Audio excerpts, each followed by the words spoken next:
এই যে আজকে ফ্যাসিবাদের পরে আমরা অনেকটা মুক্ত বাংলাদেশে কথা বলছি, আমাদের বাক স্বাধীনতা আছে, মন খুলে কথা বলতে পারছি, তার পেছনে সবচাইতে ভূমিকা যাদের, তারা হচ্ছে রাজনৈতিক নেতাকর্মী। সবচাইতে বড় ভূমিকা গণ অভ্যুত্থানে আমরা দেখেছি সব শ্রেণী পেশার মানুষের, যারা যার যার অবস্থান থেকে নেমে এসেছিল এই মুক্ত বাংলাদেশের জন্য, জীবন দিয়েছিল, রাজপথে রুখে দাঁড়িয়েছিল। কিন্তু তার যে ব্যাকগ্রাউন্ড, সেখানে গত 16 বছর ধরে অনেক মানুষ গুম হয়েছেন, খুন হয়েছেন, তাদের ব্যবসা বাণিজ্য, বসত বাড়ি লুটপাট হয়ে গিয়েছে। অনেক মানুষ আছে যারা বছরের পর বছর একটাবারের জন্য নিজের বাড়িতে ঢুকতে পারেন নাই। সবচাইতে বেশি সংগ্রাম যারা করেছে সে রাজনৈতিক দল বিএনপি। আর বিএনপির ভিতরে সবচাইতে বেশি নিপীড়নের শিকার যারা হয়েছে তার ভিতরে অন্যতম প্রধান অঙ্গ সংগঠন এই যুবদল।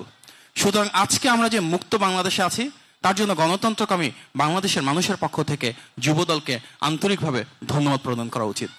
আমাদের আজকের এই অনুষ্ঠানের যিনি সভাপতি, বাংলাদেশ জাতীয়তাবাদী যুবদলের সংগ্রামী সভাপতি আব্দুল মোনেম মুন্না ভাই এবং সংগ্রামী সাধারণ সম্পাদক নুরুল ইসলাম নয়ন ভাই, আমরা যদি ওনাদের দিকে তাকাই, আমাদের এই দুই ভাইয়ের জীবনের গল্প দেখি, বারবার ওনারা হামলার শিকার হয়েছেন, মামলার শিকার হয়েছেন, বারবার জেলে গিয়েছেন, নিপীড়নের শিকার হয়েছেন, বারবার ওনাদেরকে বিভিন্নভাবে আঘাত করা হয়েছে, কিন্তু সংগ্রামী ভূমিকা থেকে একটি বারের জন্য পিছিয়ে যান নাই। ঠিক যেভাবে যান নাই আপনারা যারা যুবদলে রয়েছেন প্রতিটি নেতা কর্মী। সুতরাং আজকের ফ্যাসিবাদ মুক্ত বাংলাদেশ, আমাদের আগামীর যে গণতান্ত্রিক বাংলাদেশ হবে, সেখানে যুবদলের একটা অসাধারণ ভূমিকা রয়েছে। অসাধারণ ভূমিকা রয়েছে আজকে মঞ্চে উপবিষ্ট যুবদলের পুরো নেতৃত্বের। কিন্তু ফ্যাসিবাদের পতনের পর পরিবর্তিত রাজনৈতিক পরিস্থিতিতে প্রতিটি রাজনৈতিক দলের ভূমিকাতেও কিছুটা পরিবর্তন এসেছে।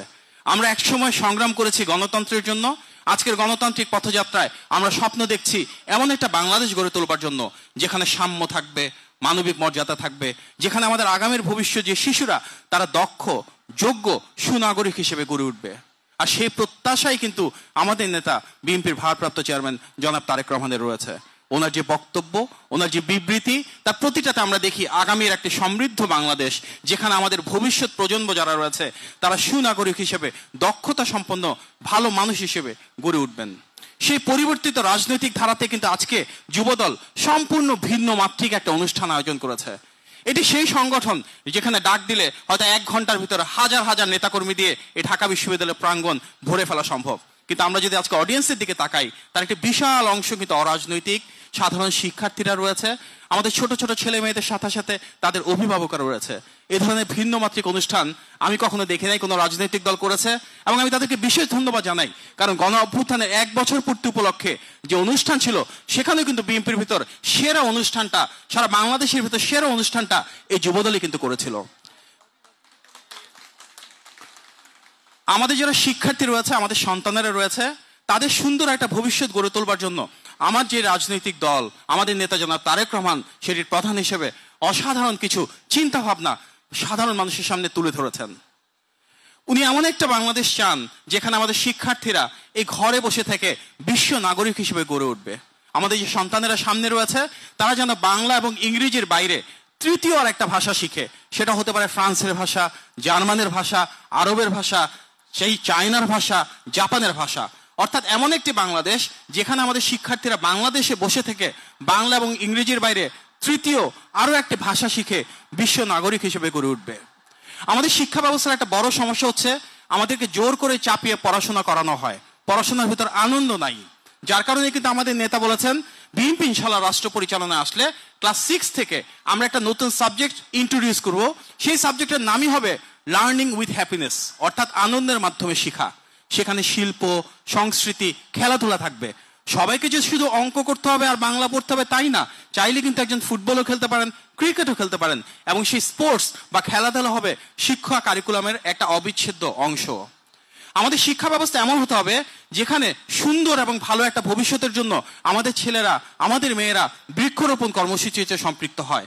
এ কারণে আমাদের নেতা বলেছেন ওনার একটা কর্মসূচি থাকবে, 1 child 1 tree, অর্থাৎ বাংলাদেশের প্রতিটা শিশু প্রতি বছর বৃক্ষরোপণ করবে। প্রতিটা শিশু প্রতি বছর খাল খনন কর্মসূচিতে সম্পৃক্ত থাকবে। আমরা এমন একটা শিক্ষা ব্যবস্থা চাই যেখানে আমাদের শহর এবং গ্রামের বৈষম্য থাকবে না।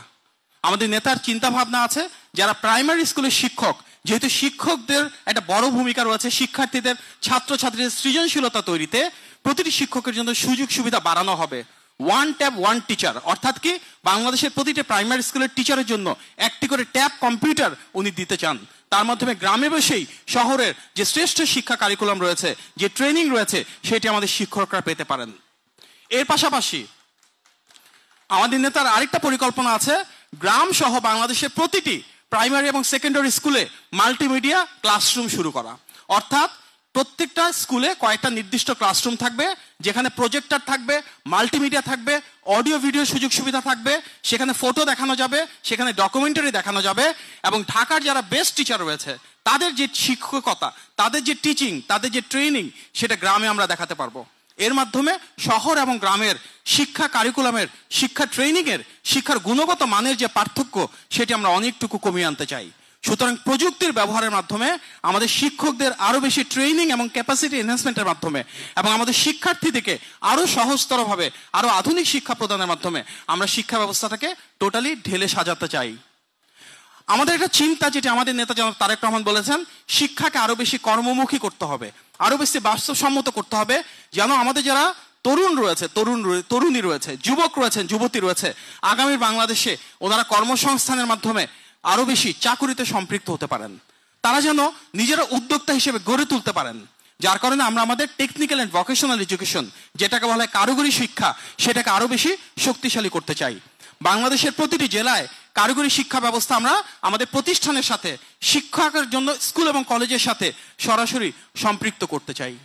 আমাদের মনে রাখতে হবে, আগামীর যে বাংলাদেশ, সেটাতে সবচাইতে বেশি গুরুত্ব আমাদের তরুণদের, আমাদের যুবকদের, আমাদের তরুণীদের, আমাদের যুবতীদের। যার কারণে কিন্তু গণ অভ্যুত্থানে সবচাইতে বেশি ভূমিকা রেখেছিল আমাদের পাবলিক বিশ্ববিদ্যালয়, প্রাইভেট বিশ্ববিদ্যালয়, মাদ্রাসা এবং স্কুল কলেজের শিক্ষার্থীরা। আমাদের 50 জনেরও বেশি শিশু শহীদ হয়েছিলেন এই গণ অভ্যুত্থানে। সুতরাং গণ অভ্যুত্থানে সে আকাঙ্ক্ষাকে যদি আমরা ধারণ করি, তাহলে আমাদের নিশ্চিত করতে হবে শিশুদের সুন্দর ভবিষ্যৎ, এমন একটি বাংলাদেশ যেখানে শিশুদের সমৃদ্ধি থাকবে, তাদেরকে আমরা সুনাগরিক হিসেবে গড়ে তুলব, এবং আমরা নিশ্চিত করব বাংলাদেশের বিপুল যে জনগোষ্ঠী, এটাই আমাদের সবচাইতে বড় শক্তির জায়গা। তার জন্য আমাদের নেতা জনাব তারেক রহমানের নির্দেশনায় আমরা শিক্ষা ব্যবস্থাকে আরো কিভাবে সৃজনশীল করতে পারি, আরো কিভাবে মেধাভিত্তিক করতে পারি, আরো কিভাবে বৈষম্যহীন করতে পারি, আমরা আমাদের কারিকুলাম এবং একাডেমিক সিস্টেমকে সংস্কারের মাধ্যমে আরো বেশি বাস্তবমুখী এবং আনন্দমুখর কিভাবে করতে পারি, সেটা নিয়ে কাজ করতে চাই। আজকে জাতীয়তাবাদী যুবদল আয়োজিত অনুষ্ঠান আমাদের সেই কর্মকাণ্ডের জন্য একটা স্টেপ ফরওয়ার্ড। আমরা দেখেছি কি সুন্দর আয়োজন ওনারা করেছেন, প্রতিযোগিতার আয়োজন করেছেন, সৃজনশীলতার বহিঃপ্রকাশ ঘটিয়েছেন, এবং এখানে হাজারেরও বেশি যে শিক্ষার্থী সম্পৃক্ত হয়েছেন, ওনাদের সবাইকে এবং তাদের অভিভাবকদেরকে আমাদের প্রাণঢালা অভিনন্দন। এখানে কে বিজয়ী হয়েছে সেটা মুখ্য না, এখানে বিজয়ী হয়েছে প্রতিটি শিশু যারা অংশগ্রহণ করছে, এখানে বিজয়ী হয়েছে বাংলাদেশের সৃজনশীলতার সেই শক্তি, যার উপর ভিত্তি করে যে তারুণ্যের জয়গান বেয়ে আগামীর বাংলাদেশকে বিনির্মাণ করতে চান বিএনপির ভারপ্রাপ্ত চেয়ারম্যান জনাব তারেক রহমান। সেই বাংলাদেশ যেখানে আমাদের সবচেয়ে বড় শক্তি হবে আমাদের তরুণেরা, সেই বাংলাদেশ যেখানে বাংলাদেশে জাতীয়তাবাদী শক্তির ধারক হিসেবে, আমাদের ভ্যানগার্ড হিসেবে জাতীয়তাবাদী শক্তিকে আরো এক ধাপ এগিয়ে নিবে জাতীয়তাবাদী যুবদলের সকল শ্রেণীর, সকল পর্যায়ের নেতা এবং কর্মীরা। আবারও আমি বাংলাদেশ জাতীয়তাবাদী যুবদলকে আজকের এই চমৎকার ভিন্নধর্মী নতুন ধারার অনুষ্ঠান আয়োজনের জন্য এবং উপস্থিত সকল নেতৃবৃন্দ, অভিভাবক এবং আমার শিক্ষার্থী ভাইয়েরা, বোনেরা, সন্তানেরা, সবাইকে ধন্যবাদ জানিয়ে আমার বক্তব্য শেষ করছি। ধন্যবাদ। আসসালামু আলাইকুম।